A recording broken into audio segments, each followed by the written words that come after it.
Welcome to Health Club with Julia. I'm your host, health coach, and registered dietitian, Julia Campagna. I'm on a mission to bridge the gap between looking your best and living your life to the fullest. After years of over dieting, struggling with disordered eating, and destroying my social life, I finally found how to reach my dream physique without sacrificing the things I love. Now I'm sharing all my strategies and education with you. We'll be talking all things health, including hormones, metabolism, and lifestyle to help you cut out the confusion and start living. So get cozy and join the club. Hello, welcome back to another episode of the Health Club with Julia podcast. As always, I'm so happy you are here. I wanted to start off this episode with a little life update, or a couple life updates, because last week's episode was my first episode of 2025, and I totally blew through life updates, and I have a few. So we're going to quickly go over some of that. So first thing I will say is that I am a cat mom now. I've always grown up with a cat, but I never had a pet of my own. Like, my cats growing up were obviously my family's, and so I have my first official, my pet that I own. If you follow me on Instagram, you probably know all the details already and you've seen her, but she's running around here somewhere. I did find her on Christmas Eve outside laying in a ball in the snow, and it was heartbreaking, and so of course I couldn't just let her leave. My family, again, little backstory to this, my family is very rescue focused. Like, my older sister, she has a cat who we rescued when we were younger, and then she took her over. So we rescued her cat. My two cats that I had growing up, we rescued from a barn. We have rescued a bird before. We have rescued a squirrel and tried to bottle feed a squirrel before. If there's an animal in need of help, we do bring it in. And so, yeah, she was on Christmas Eve just curled up in the snow, and I live in the Northeast. It is miserably cold here. She probably would not have made it through the winter, and so, of course, had to take her home. At the time, I was with my parents at their house for Christmas, and they were like, I'm not keeping the cat, because our family cats had just passed, probably, I would say, 3 years ago at this point, and they were not looking for another pet. And so they were like, we're not keeping it. And I have always said, if I find an animal, if I find a cat on the side of the road, I'm going to keep it. And so at first I was really hesitant, because obviously it was Christmas Eve. Between Christmas Eve and Christmas, not great timing. Couldn't bring them to a vet. We had all of our family plans for the holidays. It was very not planned at all, and so I had that nervous feeling, oh my god, what am I about to do? But as soon as I brought her home and got her settled here where I live now, she's currently playing with a piece of dust on the floor. But once I got her settled, I just felt right having her here, and she did go through quite a bit, as a wild animal does. She had some health concerns that we had to clear up, and she was very mellow. She never hissed at me. Still to this day, she has not hissed at me. She is very gentle, and in the beginning she was very, very sweet, very gentle. You could tell though she was really just kind of skin and bones when we first got her, and she just went through a lot health-wise. Now it's been about, I don't know, I'm recording this on January 10th, so however many weeks it is from Christmas Eve when we found her. Oh, her name is Eve, by the way, because of Christmas Eve, and it is a girl. So, I don't know, 2-3 weeks, I don't even know how long it's been. She's gotten all of her shots, she's gotten all the things pretty much cleared up at this point, and she is filling out nicely. Do have to get her weight up a bit more. She is currently around 6 months, they guessed, but she's tracking at about 3.5 months. So definitely have to still work on her weight, but she's filling out a bit more. She has a lot more energy now. All she wants to do is play, and even sometimes I just want to cuddle with her, and she's like, nope, I'm playing, I'm not cuddling with you. So it's nice to see her kind of come to life a bit more, have a lot more energy. She wanted nothing to do. I got her toys on Christmas. When I first found her, I got her some toys. She wanted nothing to do with them, and now she can't get enough of her toys. She's just playing and full of energy and full of life now, which is really fun to see. And I do think that, again, if you don't know the story, I brought her home to my place, and I kind of just told, me and my fiance split. He went to his family, I went to mine for the holiday, and I kind of just told him like, hey, I found a cat, we're gonna keep it. And he was not about it. He's not a cat person, doesn't love cats. He likes animals, but he's just never wanted a cat.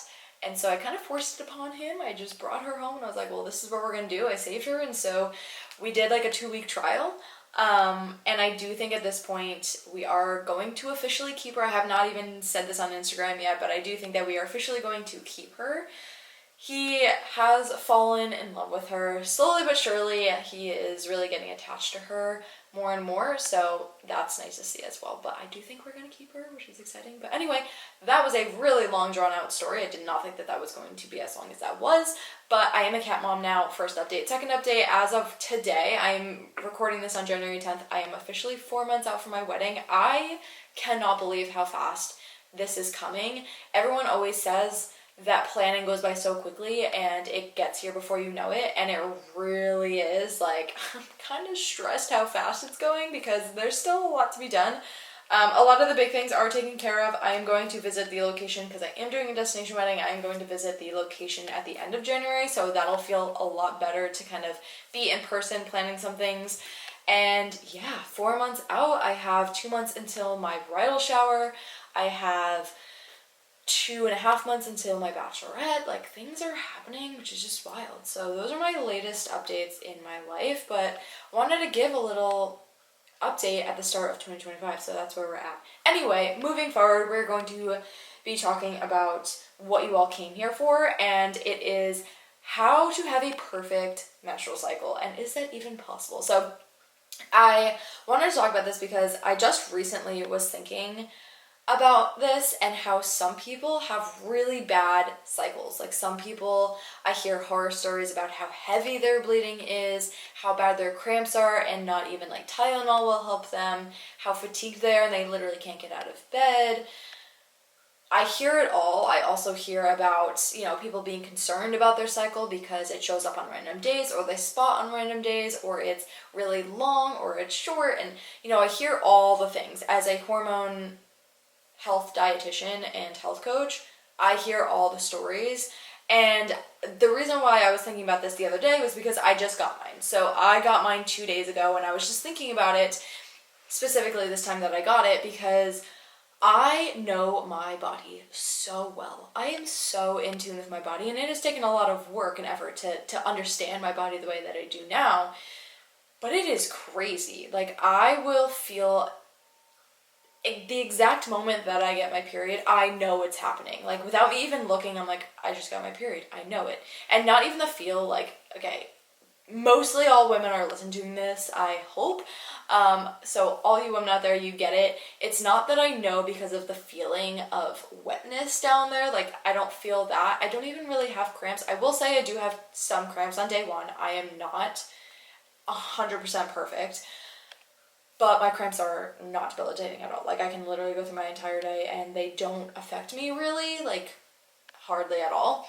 But I just know, like, I do have, I guess the way that I know that I get my cycle is that I do have some cramping, but again, it's very minimal when I first get it. But I guess that's my first sign that I have some cramping, and then I don't know how else to describe the feeling, but like, it's just, I know exactly when I get it. So 2 days ago, I got my cycle, and I was like, I think I just got it. I need to go check. And again, it's not because of any wetness down there, because when I went to go check, I pulled down my pants, underwear was clean, there was nothing on my underwear, and then I peed, and I wiped, and there it was, and I was like, yep, got it. Before it even touched my underwear, I knew that I had it. And it's just really crazy because I used to be one of those people that had really bad cycles. My main symptoms were the fatigue, the cramps. I would get really bad, and I would have really bad bloating and inflammation and cravings. Those are my top like symptoms or PMS symptoms that I experienced, and I used to have all of that, and I have like none of that now. Again, I will get crampy a little bit, but again, it doesn't stop me from doing anything. It really doesn't impact my day at all.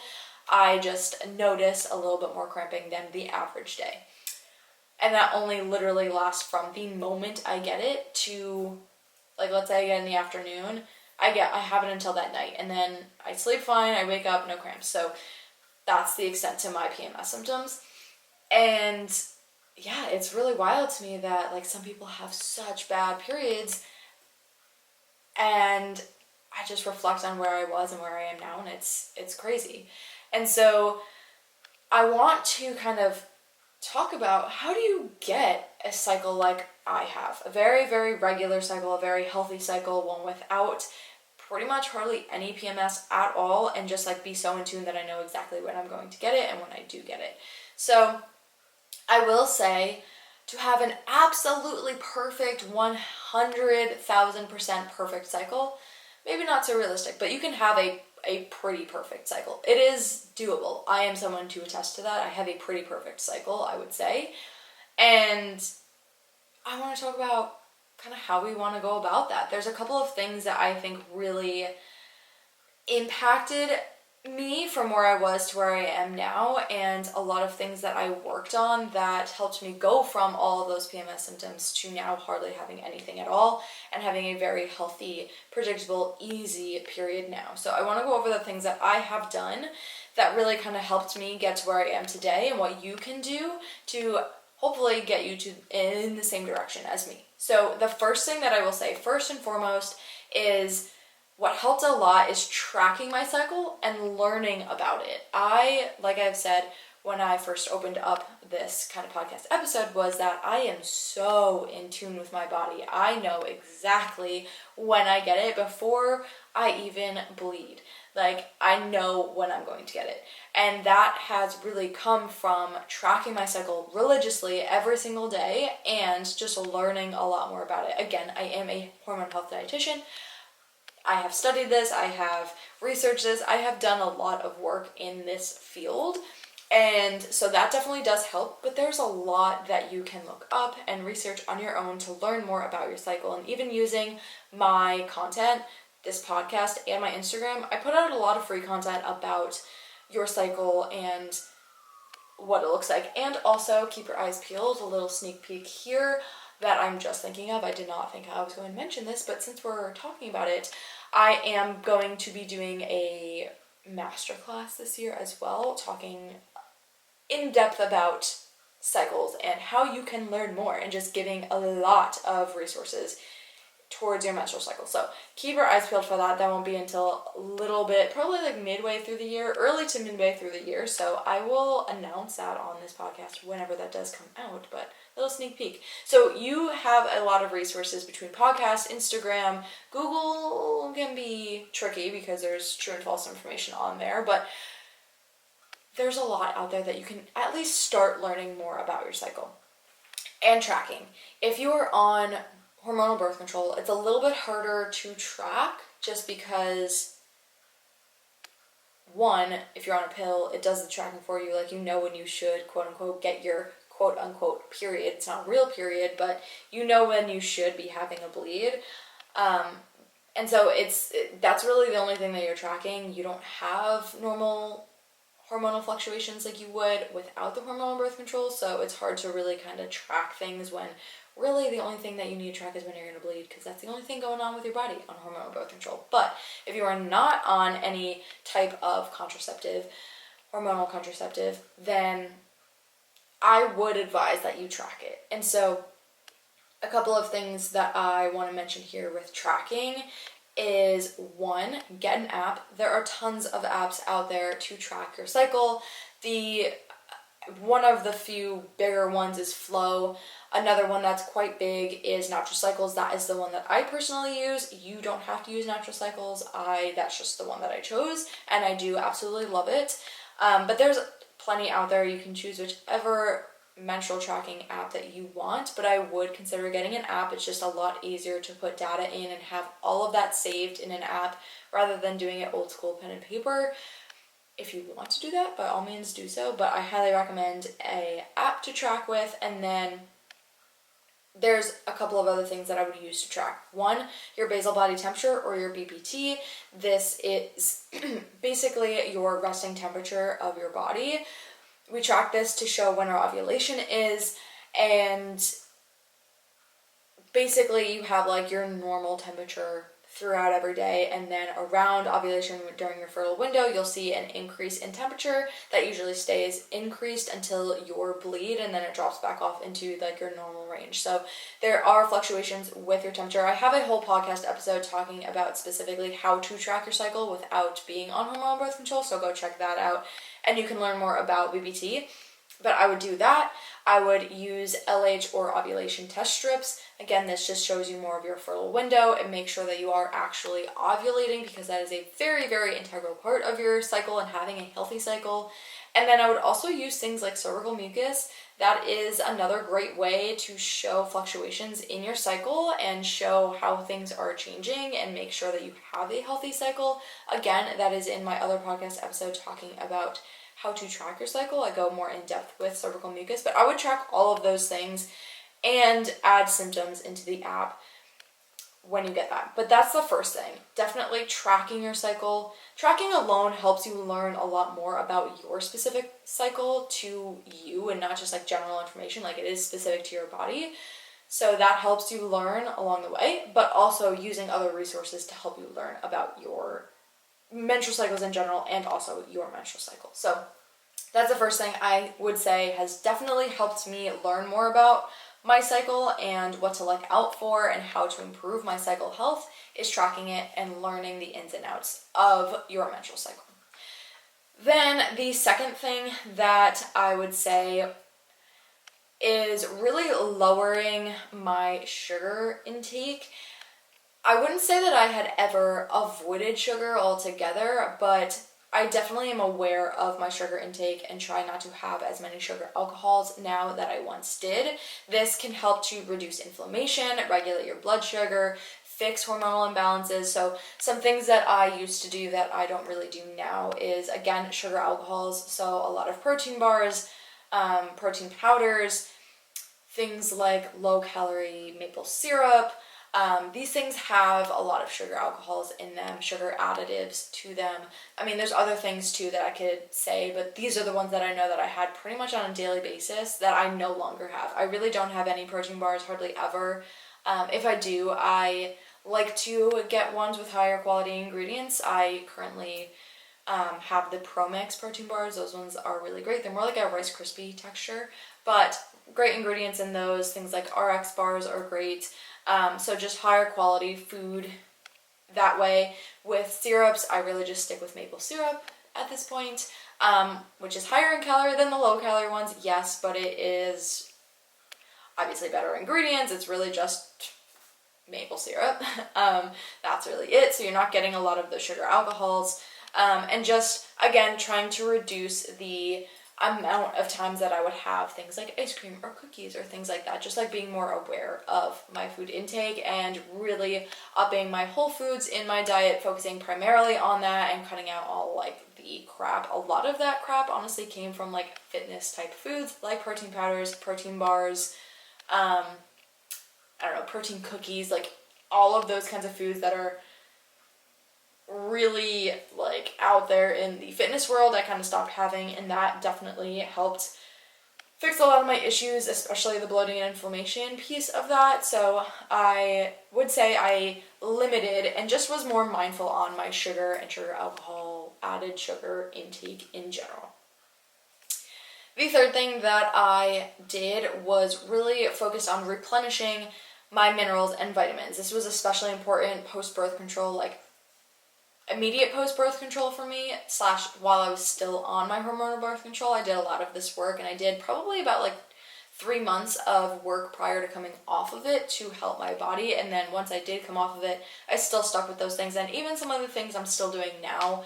I've been off of birth control for probably, I want to say, going on 3 years now, I think. I know it was March. I can't remember if it was 2022 or 2023, but it was either 2 or 3 years. And so some of the things that I was working on immediate post-birth control, I'm not necessarily continuing now. I guess with intention. Like subconsciously I'm still doing that, but more so like the supplements. Some supplements I'm not taking, but I still have them in my diet, and so that has been helpful. But This is to really support your adrenal glands and hormone production. So your adrenals do also help produce hormones. So obviously you want to make sure that you are focusing on your adrenal health to help it make and produce those hormones. So what I focused on a lot here was magnesium, sodium, potassium. So sodium, potassium being your electrolytes. Again, magnesium is part of that, but that, vitamin C, vitamin D, vitamin B, those ones were like the main ones that I focused on. Now there's other things like selenium is really important, zinc. These ones are great as well to kind of focus on, but it really kind of depends on the person. But those were the main ones that I focused on, and how I did this was through diet. I upped my intake of these certain foods. For example, I did have a 1 to 2 Brazil nuts literally every single day for my selenium needs. That does account for your selenium needs. So instead of taking a selenium supplement, you can take a Brazil nut and you're getting your daily dose of selenium. So I was doing things like that, just upping my darker leafy greens, just overall foods that contained more of these vitamins and minerals. And then I also did have adrenal mocktails for a long time. This is basically minerals that support your adrenal health. So primarily comprised of sodium, potassium, vitamin C. Those ones are like the main ones that are involved in an adrenal mocktail. But there's a million ways that you can make this. I think I posted this on Instagram before, and I have mentioned this in a previous podcast episode, but some easy ways that you can do that is having like a base of coconut water. That's going to be great for your potassium, adding a pinch of salt to that for your sodium, and then you can add things like orange juice. You can add, sometimes I do aloe vera juice. I have added also coconut milk, like from the canned coconut milk, not just like the coconut milk in replace of regular milk, like the cartons of it. That's a lot more liquidy. Canned coconut milk is more creamy, and I would do that, orange juice and aloe vera juice and coconut water. Like I just experimented with this. I would say with an adrenal mocktail, if you're having something like orange juice in it, or you're having some sort of juice with it, to have this with a meal, because that can increase your blood sugar, which we obviously don't want if we are trying to heal our hormones and just balance our hormones better. We want to watch out for our blood sugar. So if you're doing it that way, I would say have it with a meal. There are some options that you can do that don't spike your blood sugar as much, but experiment with adrenal mocktails. You can literally Google that, search on Instagram or TikTok, and you will find plenty of recipes. So I did a lot of those. I did incorporate some more supplements. So I was taking a vitamin B complex, a vitamin D. I was taking magnesium, ashwagandha for more adrenal support. Currently, I am still taking vitamin D, vitamin B, a methyl vitamin B complex, and some other supplements, but I did add in some more of those supplements to help with replenishing those vitamins and minerals. And the last thing I'll note here is if you want to help with your sodium and potassium levels, you can also just get an electrolyte powder that you can add to water that will help with your sodium and potassium as well. So there's a bunch of brands out there. One of my favorites is called Just Ingredients. Great ingredients, hence the name. Definitely a brand that I would recommend. Also, there is this like influencer who's also really, really one of like a powerhouse in nutrition, I would say. She really is involved with like different movements and getting you to eat healthier. Her name is Ilariana, I think is how you pronounce it, but her Instagram is Healthily. Yes, Healthily on Instagram. She has a supplement, I forget what it's called, Minerals and Chill, and it's basically a adrenal mocktail in a powder form, so you can also get that. So side note there, I can link that in the show notes. But yeah, that electrolytes, there's LMNT, Liquid IV, again, they're great, they're fine. Ingredients are, not as great as the brand Just Ingredients, but they're fine. Also ProMix, I love their electrolytes and they have great ingredients. So those are some of the things that I did to improve and replenish my vitamins and minerals, which again helps to support your adrenals and hormone production. Fourth thing that I did is supported my liver detox. Again, I have a whole podcast episode talking about liver detox and how to support that. So go listen to that episode if you want to go in depth with all this stuff. But basically, supporting my liver detox helped to improve my liver health, my liver function, and also detoxify toxins out of my body, especially estrogen. So ways that you can do this, again, in that other podcast episode, I go into this in more detail, so I'll just kind of list these out. But castor oil packs, probably I would say like 3 to 5 times a day is ideal for castor oil packs. You can do more liver supporting foods. Prebiotics, probiotics are great. Fiber is really important for your liver as well. Lots of fruits and vegetables for liver support. You want to reduce toxin exposure. So this is found in a lot of different areas. I'm actually going to be recording a podcast soon within, I don't think it's the next one. In 2 episodes from now, I have a episode planned about how to go more low tox in your life, so stay tuned for that one. But this toxin shows up in pretty much everything nowadays, and it's really hard to totally avoid it completely, but you can definitely make improvements. So things like lotions, perfumes, shampoo and conditioner, body wash, those are like more personal items, makeup, household cleaners like your, just regular glass cleaners, tabletop cleaners, candles, air fresheners, car fresheners. These are all things that do, laundry is a big one too. These are all things that do contain endocrine disruptors and toxins that can impact your hormones. So we want to be aware of that. Again, that girl Healthily on Instagram, her handle is Healthily. She has a website that has pretty much anything that you can think of for low tox. Like she has all skincare, makeup, cleaners. She has all different things on her website that she has low tox brands for whatever need you need. So you can check out her website. It's livehealthily.com.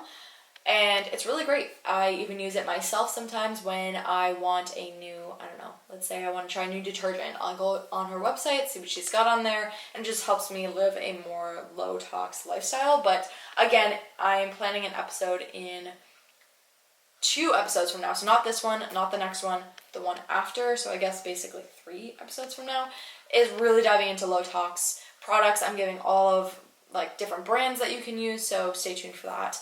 But yeah, that's a great way to support your liver detox as well. And then you can also limit alcohol and caffeine. Both of those are great. Obviously, alcohol directly impacts your liver, so you want to limit that as much as possible to improve your liver health. And then other things that I have done are lymphatic drainage massages. You can do that all over your body. You can do that with your face with gua shaing. Dry brushing, I used to do a ton as well, and different herbal teas can help with liver detox as well, like dandelion tea is great. So there's a couple of things there. Again, if you want more information on liver detox specifically, I have a full episode on liver detox. I can link that in the show notes as well. And then I would say the 5th and final thing that I really focus on with improving my menstrual cycle and really getting to a near perfect cycle is focusing on my gut health. Your gut is directly connected to your hormone health and your fertility health, reproductive system, basically everything. And it really, really plays a big role in nutrient absorption, which is huge because if you're not able to absorb nutrients that your body needs to function properly, it's not going to function properly. So it definitely impacts nutrient absorption. It can impact your inflammation regulation and helping your body get rid of inflammation better. It helps with your proper gut health, helps with your immune system. And so if you're always getting sick, check your gut health. That's one of the first things I would check if you are constantly getting sick, directly related to your immune system, and also hormone metabolism and how we kind of run through our hormones and then excrete excess ones, basically what I mean by metabolism. So it plays a critical role in all of those things. So it is greatly connected to your hormone health. And so some things that you want to focus on with gut health is focusing on healing any food sensitivities. Food sensitivities are tricky because I feel like some of them are mental. Now, hear me out. I'm not attacking you, but some things are mental where you're like, oh, I feel bloated after this. Well, is it that you're bloating because you just ate food, or is it bloating because you're actually intolerant to the food that you're eating? And also, food sensitivities don't have to last forever. I was somebody who is really sensitive to most dairy, yogurt especially, did not sit well with me. Cheese, not sit well with me. And now I can have yogurt pretty much every single day without really getting really bloated, inflamed, anything like that. So food sensitivities don't have to last just because you have an issue with a food now. Thank you so much for listening to another episode of the Health Club with Julia podcast. If you loved the episode, share the podcast and tag me, and subscribe so you don't miss any further episodes. If you have any questions, feel free to send me a DM. Thanks for being a part of the club. See you next time.